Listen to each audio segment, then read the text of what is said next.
Welcome to ByteLearn, the channel that explains system design and software architecture using the apps you use every single day. So every concept clicks the moment you learn it. Now picture this. You open Swiggy, pick a biryani from your favorite restaurant and tap place order.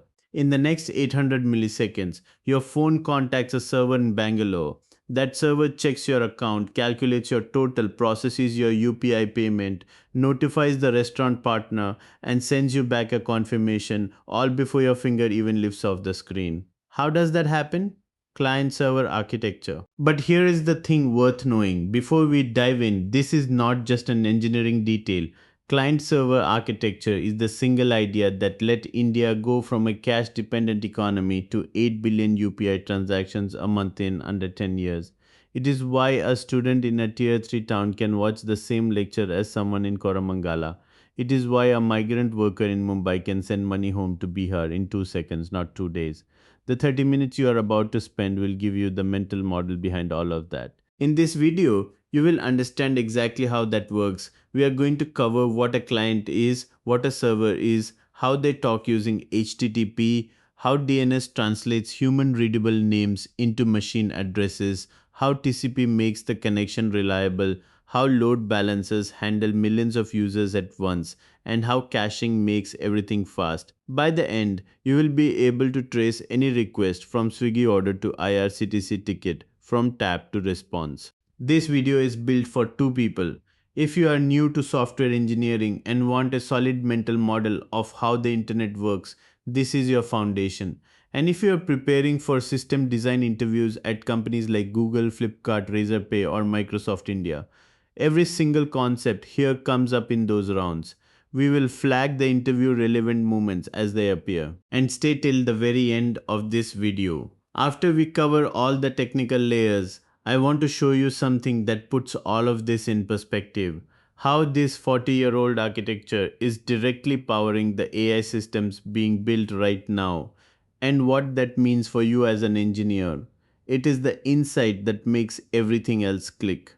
Do not skip it. You do not need any prior knowledge for this video. If you have used Swiggy, IRCTC or PhonePe, you have already experienced client-server architecture without knowing it. No code, no maths, just curiosity. Let us start with the fundamental question: why does this architecture even exist? Picture the early days of computing.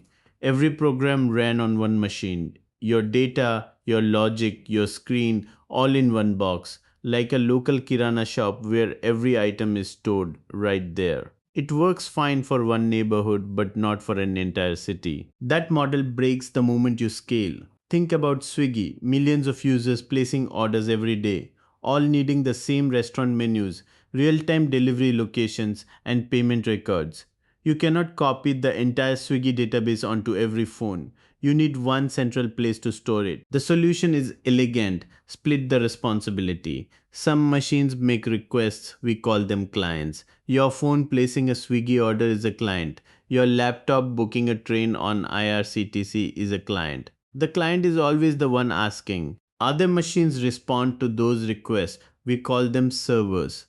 The Swiggy backend that receives your order, checks restaurant availability, and processes your UPI payment. That is the server. Two roles, one conversation. Every app you have ever used is built on this idea. Here is the conversation in action. You tap place order on Swiggy. Your phone builds a request and sends it across the network to a server sitting in a data center, likely in Bangalore or Mumbai.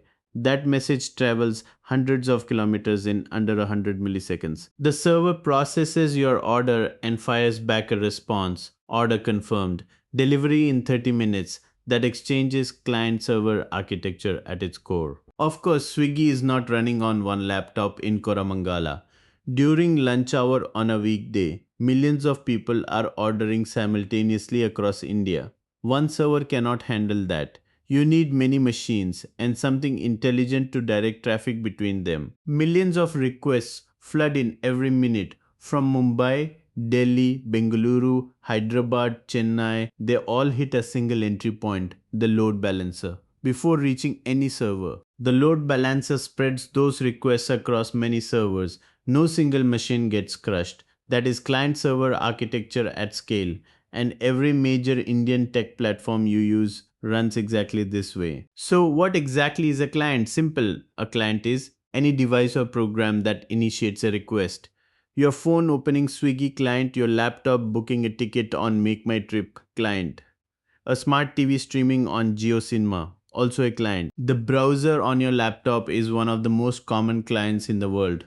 Chrome, Firefox, Edge, they're all just programs that know how to make HTTP requests and display whatever comes back. Here is the key insight. What makes something a client is not the hardware, it is the role it plays. Your laptop can be a client when you browse Zomato and a server when you run a local development environment. The role is what matters. The client owns the user interface, the buttons, the images, the layout you interact with. But it stores almost nothing. Think of the Swiggy app. It has no restaurant data locally. Every menu, every price, every review, all of that lives on the server. The app just knows how to ask for it. That is the clean separation that makes the entire system work. When you tap place order, your app builds an HTTP request and fires it toward the server. In production, that request first hits a load balancer. The load balancer receives the request and makes a routing decision. Which backend server is healthy and available to handle this one? The server processes the request and sends back the response, restaurant menus, order status, delivery tracking, all the way through the load balancer and back to your phone. Your app takes that raw data and renders the screen you see. The client handles display, the server handles data, clean separation of concerns, and a key concept in every system design interview. And the client can disconnect anytime. Your phone loses network in a Mumbai local train. The server does not care. The client is transient. The server is permanent. That asymmetry is fundamental to the entire architecture. Now, let us talk about the server. A server is a program and the machine running it that waits for incoming requests and responds to them. It never closes, it never sleeps. Think of it like the kitchen at a 24-hour dhaba, always on, always ready to cook. Servers live in data centers, huge warehouses full of machines connected by fiber at the speed of light. Swiggy, Flipkart, Razorpay, they all run on servers in data centers located in cities like Chennai, Mumbai, and Hyderabad. Unlike your phone, which you charge every night, servers run continuously. A well tuned server handles thousands of requests per second. The uptime target for a serious production system is 99.99%, that is less than 1 hour of downtime per year. When you tap Pay Now on PhonePe, your app sends an HTTP request to the server, like a UPI payment request flying across the network. The front end HTTP server receives the request and hands it off to the application server, the part that actually contains the business logic. This is where the real work happens. In under 200 milliseconds, the server validates your UPI PIN, checks if your bank account has sufficient balance, debits your account, credits the recipient, and sends you back a confirmation notification. All of it while you are still looking at the loading spinner. Once the logic completes, the application server packages the result and hands it back to the HTTP server. The HTTP server delivers the response 200 OK back to your phone. Your PhonePe app shows the green tick. The client showed you the button. The server did all the actual work. And the moment that response is sent, the server is already listening for the next request. Your transaction is done.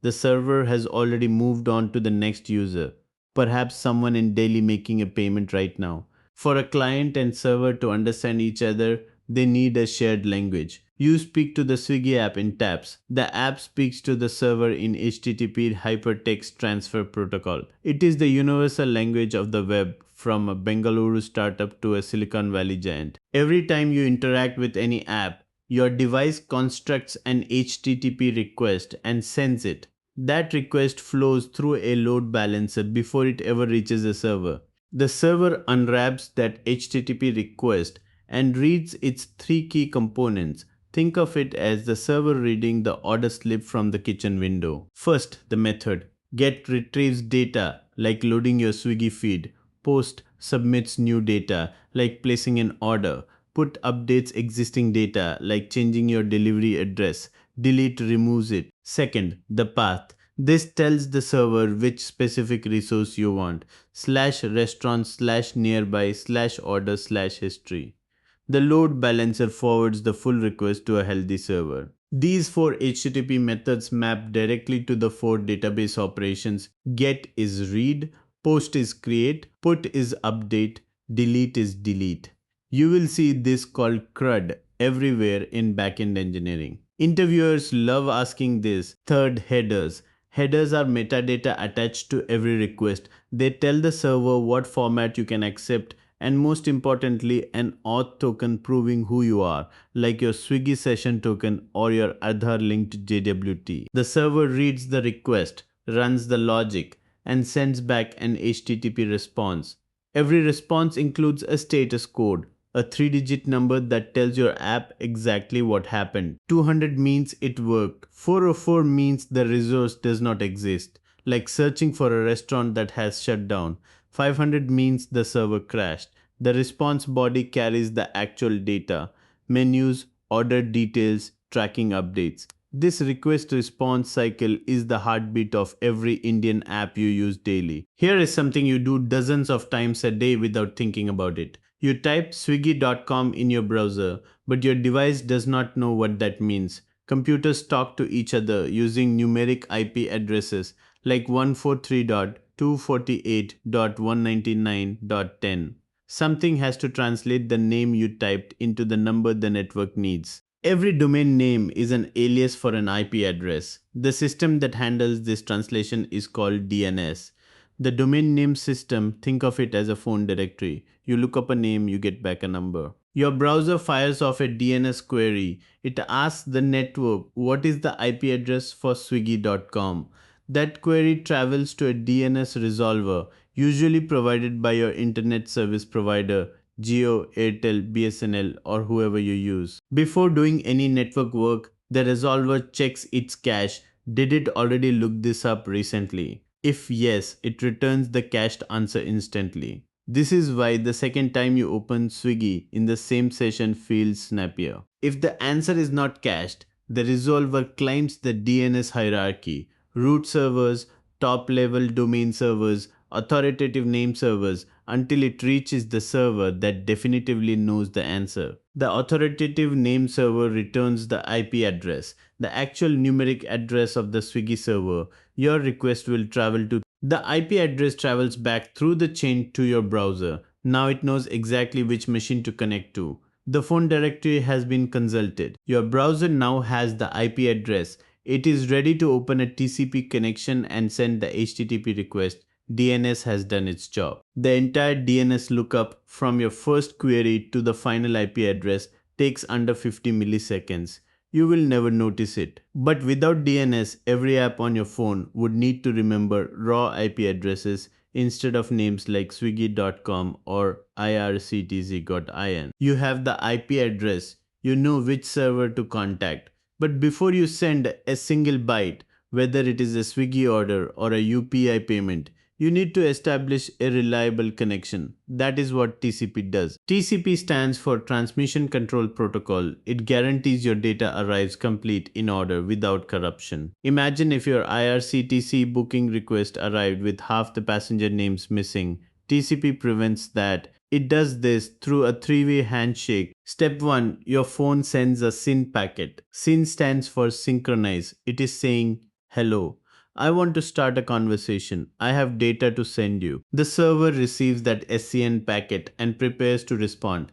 It knows a client wants to connect and signals that it is ready. Step 2. The server sends back SYN-ACK, synchronize and acknowledge. Got your request. I'm here. I'm ready to receive your data. The phone receives that SYN-ACK. Both sides now know the other is present and ready. One more packet and the connection is officially open. Step 3. Your phone sends a final SYN key. Acknowledge, got your confirmation, connection is established, your data is ready to be transmitted. This handshake takes exactly one round trip. For a server in Bengaluru, when you are in Chennai, that is around 10 milliseconds. For a server in the US, it could be 200 milliseconds. This is why Swiggy and Zomato run their servers inside India to keep that latency low for Indian users. Here is something interviewers love asking about. In production, your Swiggy or PhonePe app uses HTTPS, not plain HTTP. HTTPS wraps this TCP connection with TLS encryption. Before a single byte of your UPI payment travels, your phone and the server perform an additional TLS handshake to exchange encryption keys. This ensures your payment details cannot be read by anyone on the network, not the coffee shop Wi-Fi you are on, not your ISP, nobody. TLS is why the lock icon appears in your browser. It is what makes financial transactions safe on a shared public network. When an interviewer asks why HTTPS and not HTTP, this is the answer. With TCP and TLS established, HTTP data can finally flow. Your Swiggy order, encoded as an HTTPS post request, is now transmitted reliably and securely to the server. Every byte guaranteed to arrive and guaranteed to be unreadable to anyone in between. If you have ever tried to book a Tatkal ticket on IRCTC at exactly 10 in the morning, you know what server overload feels like. The moment Tatkal opens, lakhs of people hit the site simultaneously. Pages time out, requests fail, the site crawls to a halt. This is the exact problem load balancing exists to solve. A load balancer sits in front of your entire server fleet. Every incoming request, every Swiggy order, every IRCTC booking, every PhonePe payment hits the load balancer first. No client ever talks directly to an application server. The load balancer picks a backend server and routes the request to it. Server A handles the first booking request. Server B handles the next one. This solves two problems simultaneously. No single server gets crushed, and if one server fails, the others absorb the traffic seamlessly. Users never notice. Different routing strategies exist.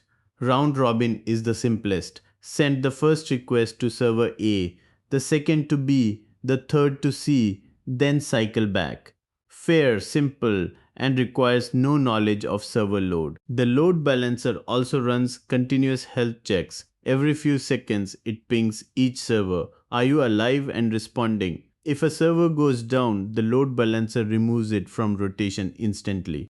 When a server fails at midnight during an IPL match stream on Hotstar, the load balancer detects it within seconds and stops sending traffic to it. Viewers keep watching, they experience nothing. This is what production resilience looks like. Here is a question that trips up most candidates in system design interviews.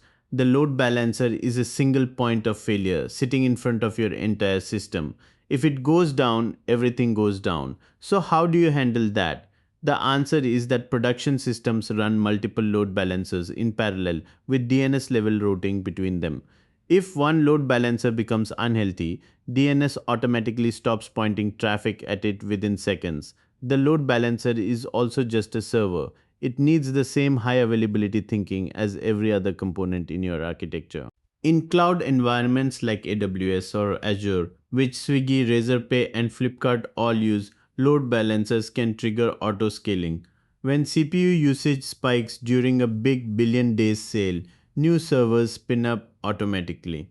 The infrastructure grows with demand and shrinks when the sale ends, saving crores in infrastructure cost. Here is a question worth thinking about. Zomato has crores of users loading restaurant menus every day. Every request runs the same database query to fetch the same menu for truffles in Bengaluru or Barbecued Nation in Hyderabad. Why are they running that same query a million times a day? They should not be. That is the problem caching solves. A request arrives at the server. Before touching the database, there is a much faster option to check. The server checks the cache first. Has this exact query been answered before? And is the result still fresh?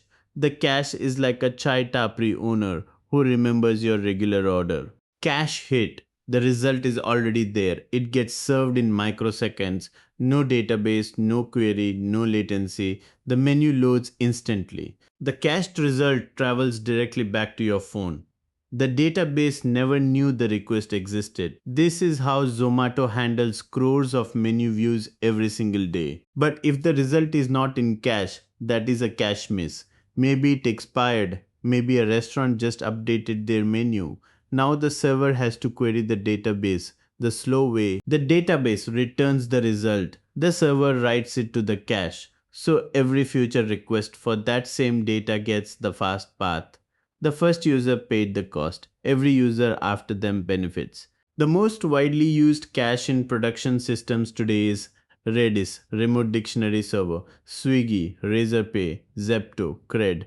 Every serious Indian startup runs Redis. It stores data entirely in memory, which is why it is so fast. A Redis lookup takes roughly 1 microsecond. A database query takes 20 milliseconds. That is 20,000 times faster. Every cached item has a TTL, time to live, a countdown after which the item expires and must be refreshed from the database. A restaurant menu might have a TTL of 5 minutes. Your login session token might have a TTL of 24 hours. Setting the right TTL is both a product decision and an engineering one. The hardest part of caching is not storing data, it is invalidation. Knowing when cached data has gone stale.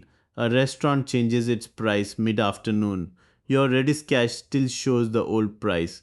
When do you clear it? Do you wait for the TTL to expire? Do you push an invalidation event the moment the price changes? Phil Carlton famously said there are only two hard things in computer science, naming things and cache invalidation.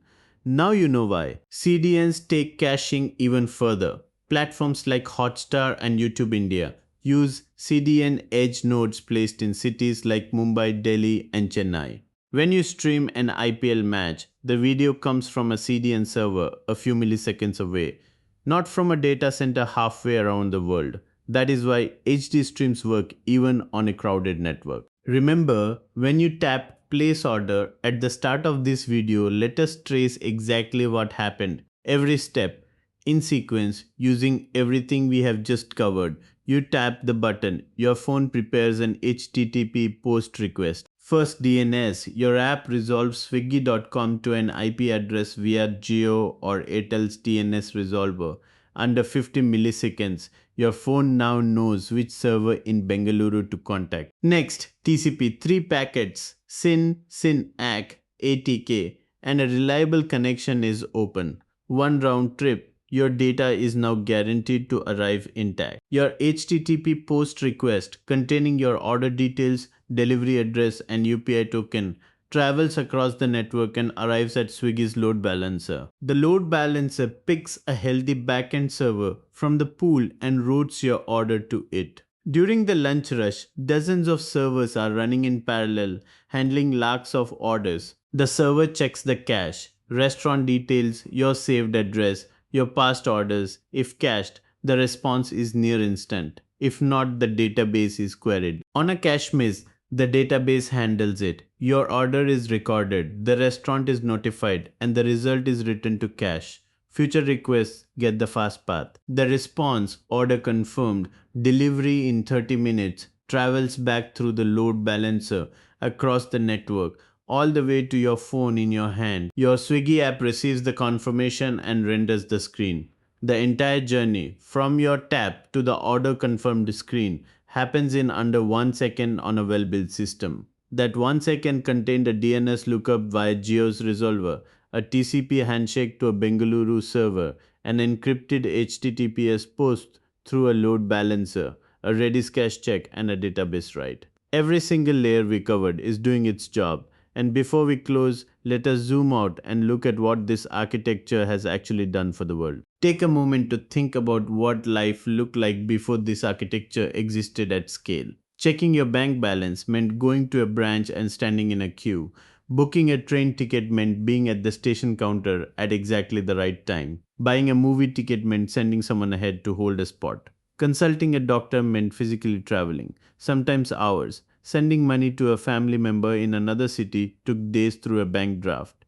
Every single transaction, every exchange of information required you to be physically present somewhere. Client-server architecture is the foundational idea that made all of that unnecessary. By separating logic and data onto a machine that anyone can reach over a network from anywhere at any time, it reversed the model entirely. Instead of you traveling to the service travels to you into your pocket, on demand, in under a second. That reversal is so complete today that we have forgotten it was ever different. For India, the impact has been extraordinary. In 2016, when UPI launched, India processed around 60 million digital transactions a month. By 2024, that number crossed 8 billion a month, a 130 times increase in 8 years. A vegetable vendor in Vijayawada accepting PhonePe payments instead of fumbling for change. A kirana owner in Lucknow checking his inventory on Khata book. A migrant worker in Surat sending his month's earnings home to his family in Bihar in 2 seconds, not 2 days, and a bank draft fee. None of this happened because of a policy. It happened because reliable client server infrastructure was finally within reach of anyone with a smartphone and a data connection. The real test of any infrastructure is a crisis. In March 2020, when India announced a nationwide lockdown overnight, every essential service had to go digital immediately. Telemedicine platforms saw 10 times their normal traffic within a week. Online grocery apps like Big Basket and Zepto had to handle demand they were never designed for. Covin, built to handle the vaccination booking for over a billion people, had to scale to tens of millions of simultaneous users on launch day. The entire national response to a once in a century pandemic ran on load balancers, absorbing traffic spikes, Redis caches, preventing database collapse, and servers distributed across regions for resilience.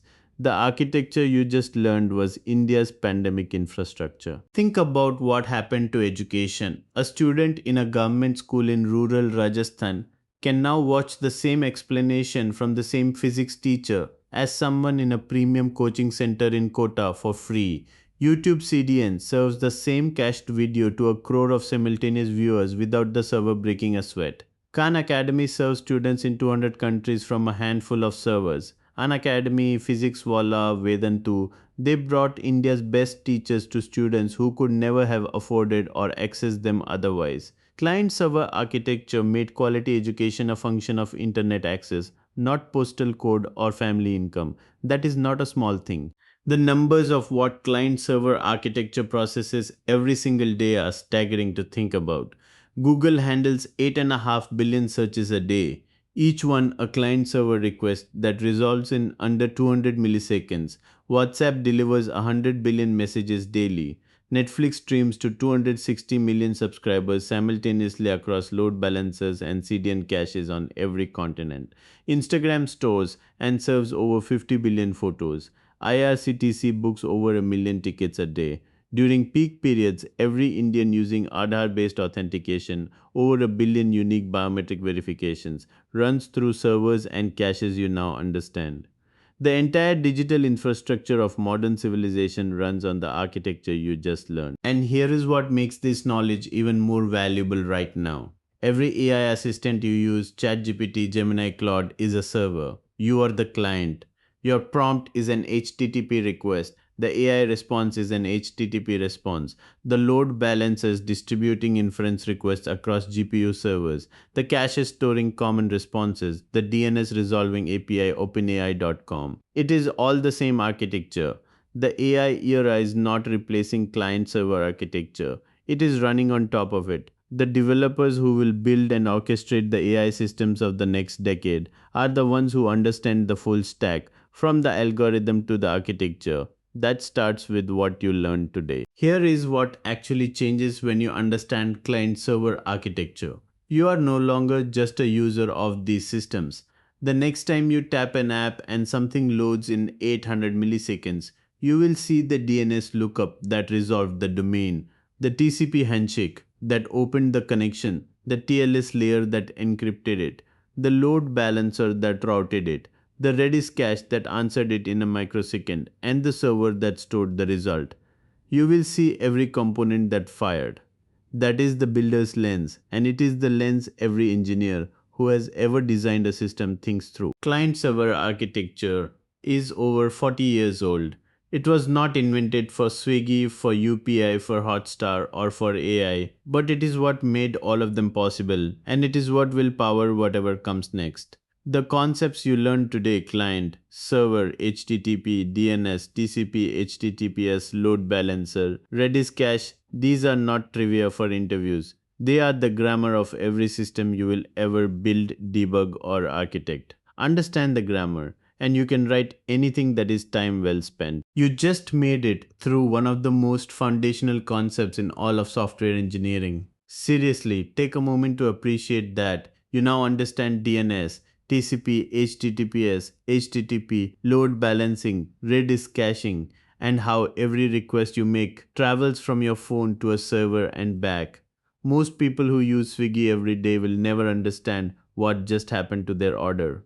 You do. That is the difference between a user and a builder. Here is what you can now do that you could not an hour ago. You can trace any request from any app and explain every layer it passes through. You can answer system design interview questions about client server, HTTP methods, DNS resolution, TCP reliability, load balancer routing, and cache invalidation. You can read an architecture diagram and understand the role every component plays. And the next time someone asks how Swiggy or PhonePe actually works, you can explain it. The next video in this series covers the other half of the client server model, the database. Every time you book an IRCTC ticket, a database drops the available seat count by 1 in under 100 milliseconds. We will cover what databases actually store, why memory alone is not enough, the difference between SQL and NoSQL, and where the database sits in the architecture you just learned. Link is in the description and pinned in the comments. If this video gave you something real, a mental model you did not have before, a question you can now answer, a concept that finally clicked, then subscribe to ByteLearn. Every week we go deeper. Data structures linked to real systems, feature walkthroughs that trace a single product capability from user tab to database, and system design concepts explained the way India thinks. Hit the subscribe button and the bell so you do not miss it. New video every week, every Tuesday evening. And before you go, drop a comment below. Tell me which concept in this video was the one that finally made it click for you. Was it the TCP handshake analogy, the Redis cache numbers, the UPI flow, or ask me anything about the next video, databases, what SQL versus NoSQL actually means, how PhonePe stores a transaction, why IRCTC can handle Tatkal rush.